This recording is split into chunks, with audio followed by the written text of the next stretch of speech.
তো স্টুডেন্ট আজ আমরা যে টপিকসটা নিয়ে জানবো, যে টপিকসটা পড়তে চলবো সেটা হচ্ছে পিরিয়ডিক টেবিল। কেমিস্ট্রি একটা ভীষণ ইম্পর্টেন্ট টপিকস এবং কেমিস্ট্রির প্রায় সব ক্ষেত্রে ইম্পর্টেন্স এর আছে। সব চ্যাপ্টারের মধ্যে তুমি এর এলিমেন্ট গুলি সম্পর্কে জানতে পারবে, এর কনফিগারেশন আর এই সমস্ত টপিকগুলো থাকে।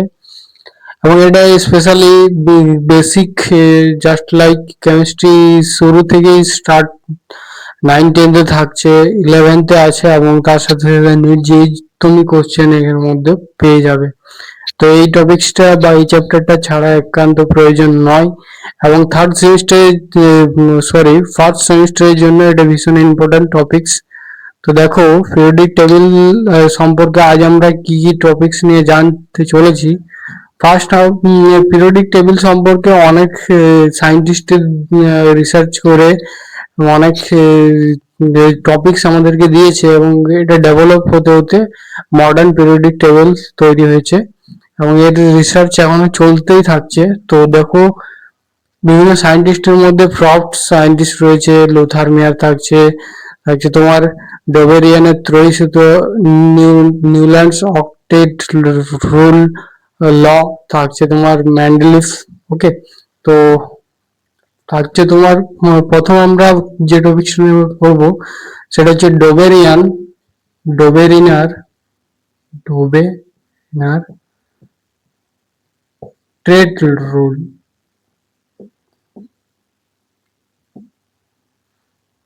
ওকে, যাই হোক, সায়েন্টিস্টদের নামটা যদি ভুল হয়ে যায় এটা কিছু মনে করবে না। ওকে, তো ডোবেরিয়ানের ত্রয়ী সূত্র থেকে আমরা কি কি জানি।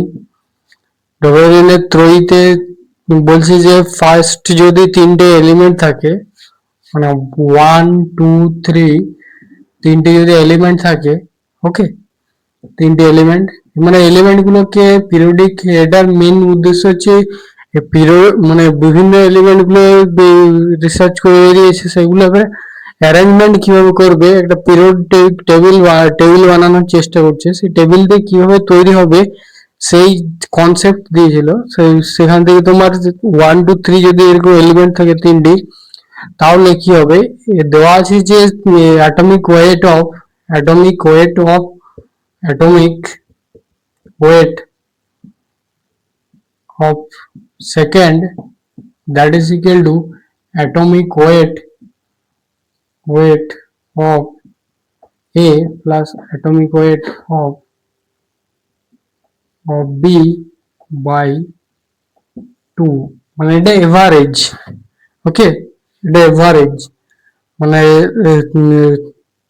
যেমন ধরো আমরা এক্সাম্পল হিসেবে মেনে নিতে পারি, জাস্ট লাইক ধরো আমরা তিনটি এলিমেন্ট যদি ধরি এভাবে, যেমন ধরো মানে এটা প্রতিটি তোমার এটা ইন তোমার এটা তোমার কি গ্রুপ অনুযায়ী থাকবে।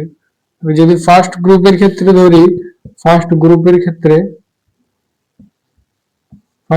ক্ষেত্রে যদি দেখি লিথিয়াম, সোডিয়াম, ক্যালসিয়াম, পটাশিয়াম, এদের এক্সাম্পলটা যদি ধরি, তো আমরা সবাই জানি লিথিয়ামের অ্যাটমিক ওয়েট প্রায় 3, ওকে, সোডিয়ামের জন্য প্রায় 23 এন্ড পটাশিয়ামের জন্য 39। তো কি হচ্ছে,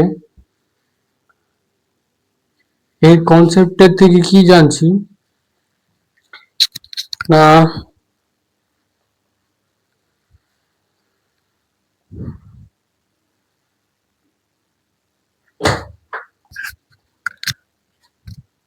তো এখান থেকে কি জানছি যে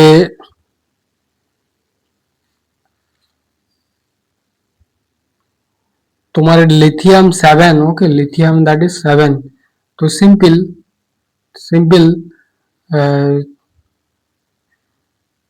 atomic weight of middle second, মানে এটা তোমার অ্যাটমিক ওয়েট। দেখো, যদি আমি lithium atomic weight of lithium করি, atomic weight of lithium plus atomic wait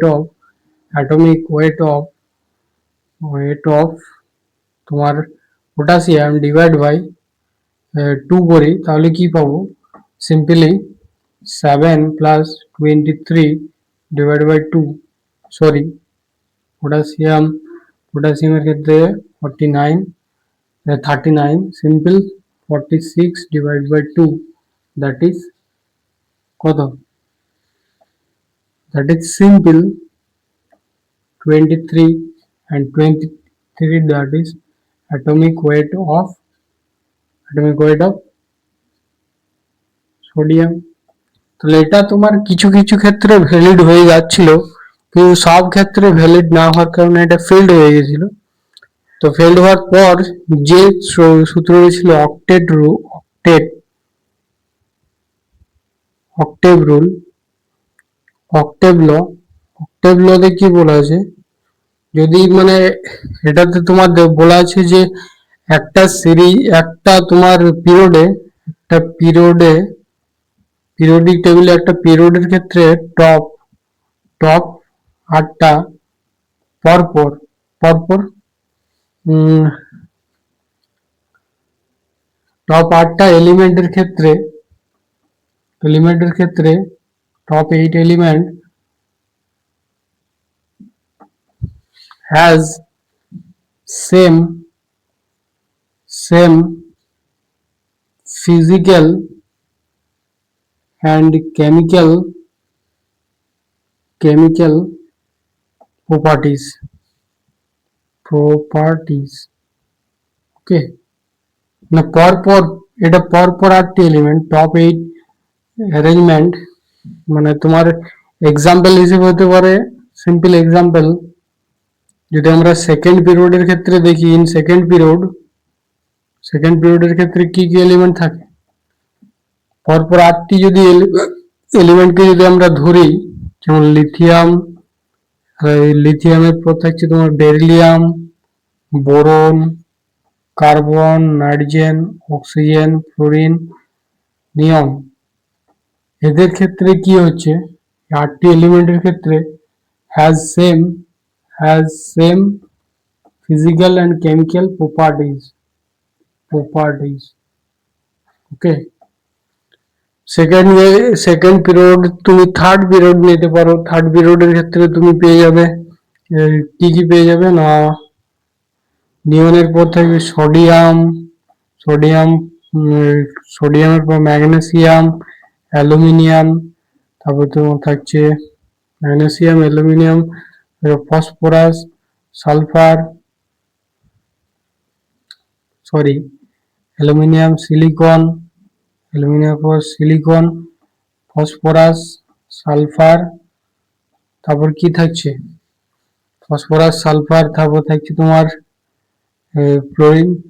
chlorine, তারপর থাকছে তোমার নিয়নের পর থাকছে argon, has same physical and chemical properties okay. এই এক্সাম্পল গুলো তুমি পেয়ে যাবে। তাহলে এটা হচ্ছে তোমার ল অফ অক্টেটে কি বলা হয়েছে, লোথার, তাহলে নিউল্যান্ডস ল অফ অক্টেটে বলা হয়েছে পরপর 8টি এলিমেন্টের ক্ষেত্রে তাদের same physical and chemical properties লক্ষ্য করা যায় ওকে। তো এরপর কি করেছিল, লোথার মেয়ার এবং ম্যান্ডেলিভস দুজনেই একই টাইপসের প্রায় সেম টাইপস অফ পিরিয়ডিক টেবিলের বর্ণনা দিয়েছিল। তো সেটা দেখো এখানে ডিসকাস করা হবে।